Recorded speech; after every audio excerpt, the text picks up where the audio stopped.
You might be feeling like you're getting worse at guitar when you're actually getting better. And there's a perfectly valid neurological and psychological reason for this that I'm going to break down for you right now.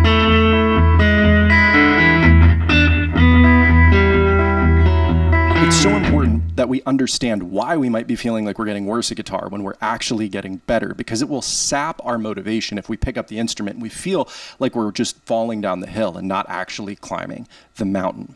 So let me break it down for you. When we learn something on guitar, or really anything musically, we have to learn it in 3 ways. We need to learn it with our hands. They need to physically be able to make the shape. We need to learn it with our brain. We need to know what we're actually supposed to do with our hands, but we actually need to also learn it with our ear. Okay, now I'm going to explain how all these play together and how it can make you feel like you're getting worse when you're actually getting better. So let's talk about our hand first. We've all had the experience where we go, okay, I'm going to play a C chord. I'm going to lift up my ring finger to go to A minor, and our index finger mixes, right? Like our index finger is the one that lifts up. Okay, well that's our hand doesn't really know what to do. Our brain's telling our hand what to do. Our brain knows, but our hand isn't listening. Okay, that's the first way. Now, that's actually the slowest way we learn. That muscle memory, getting our fingers to do what they want, is the most difficult thing. The next is we need to know it in our brain.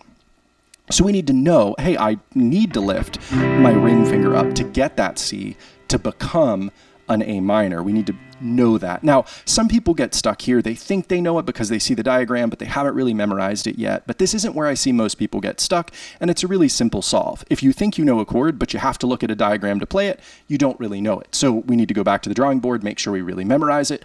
But that's not incredibly difficult to do. Most of the time, once we've seen it 1 or 2 times, if we're willing to focus on 1, 2, or 3 chords, we're really going to make some rapid progress there.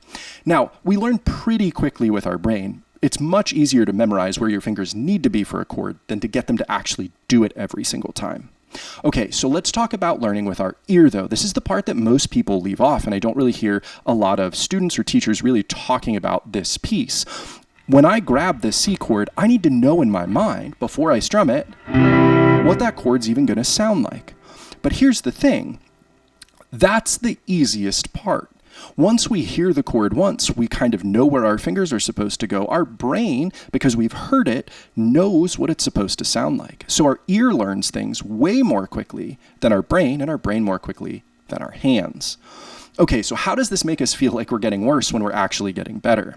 Well, here's the deal. If your ear gets better really quickly, that means the detail with which you can hear what you're playing gets better way faster than your ability to execute on fixing those details that you now hear.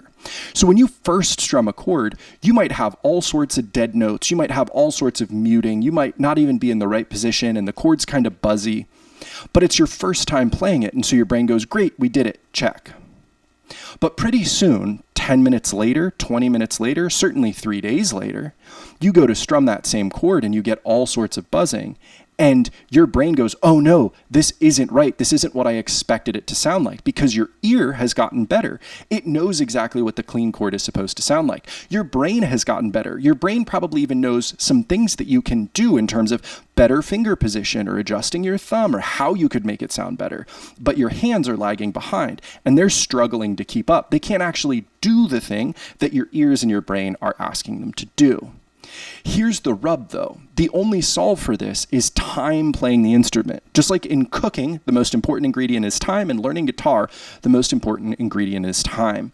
And what can happen is when we hit these points where our ear and our brain has made this big progress, but our hands aren't there yet, we feel like we're getting worse, because every time we play, we notice these new problems that we didn't have a couple days ago. Well, you did have them a couple days ago, but your ear didn't notice them because it wasn't better yet. Now it's better, now it notices.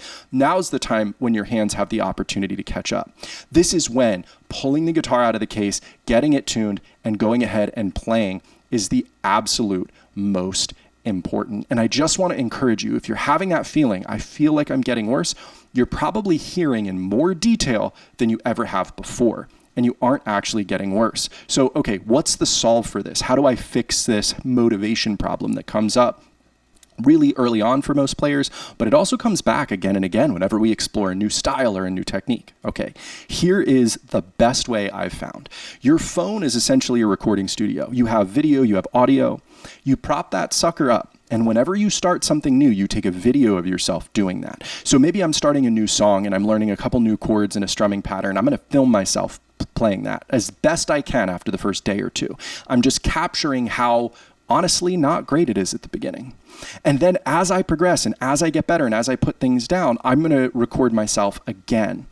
And then that's a file that I can go back to whenever I'm feeling discouraged and look and see objectively with my new better ears and better brain, and can look at my old self playing and say, wow, I see so many more mistakes from 3 weeks ago than I noticed at the time. And I can see how much better I am now than I was those 3 weeks ago. And that's the vital, most important thing. That's the thing that is going to keep you excited and coming back. You're seeing yourself making the progress. You're seeing yourself get better at it. So we've gone over how our ear, our brain, and our hands all learn at different speeds, how that can give us a perception that we're getting worse when we're actually getting better, how that saps our motivation, and I've given you exactly what you can do to fix it. Now, if you've enjoyed this and you found this helpful, I think you would really enjoy the Guitar Gym Pro community. You can find it at school.com/guitargympro. See y'all tomorrow.